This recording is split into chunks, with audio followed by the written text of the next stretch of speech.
And because of Wall Street and the global stock market, there are now conservatively about $700 trillion of outstanding fraudulent claims known as derivatives, still waiting to collapse, a value amounting to over 10 times the gross domestic product of the entire planet. And while we have seen the bailouts of corporations and banks by governments, which of course comedically borrow their money from banks to begin with, we are now seeing attempts to bail out whole countries by conglomerates of other countries through the international banks. But how do you bail out a planet? There is no country out there that isn't now saturated in debt.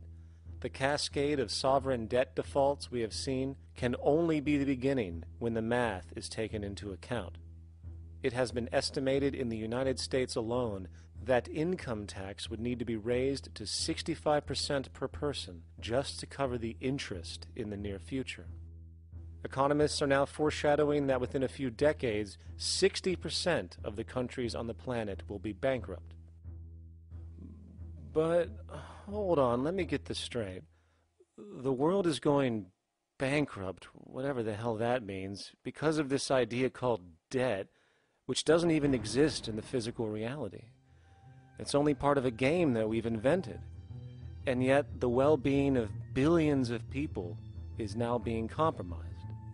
Extreme layoffs, tent cities, accelerating poverty, austerity measures imposed, schools shutting down, child hunger, and other levels of familial deprivation, all because of this elaborate fiction. What are we, fucking stupid?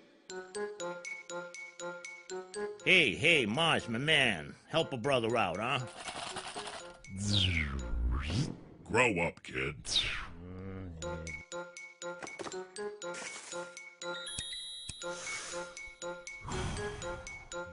Saturn, what's up, man? You remember that smoking nebula I hooked you up with a while back? Listen, Earth, we're getting really tired of you. You've been given everything, and yet you waste it all.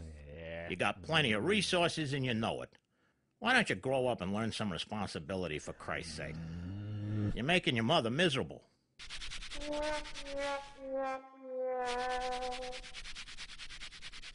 You're on your own, pal. Yeah, whatever.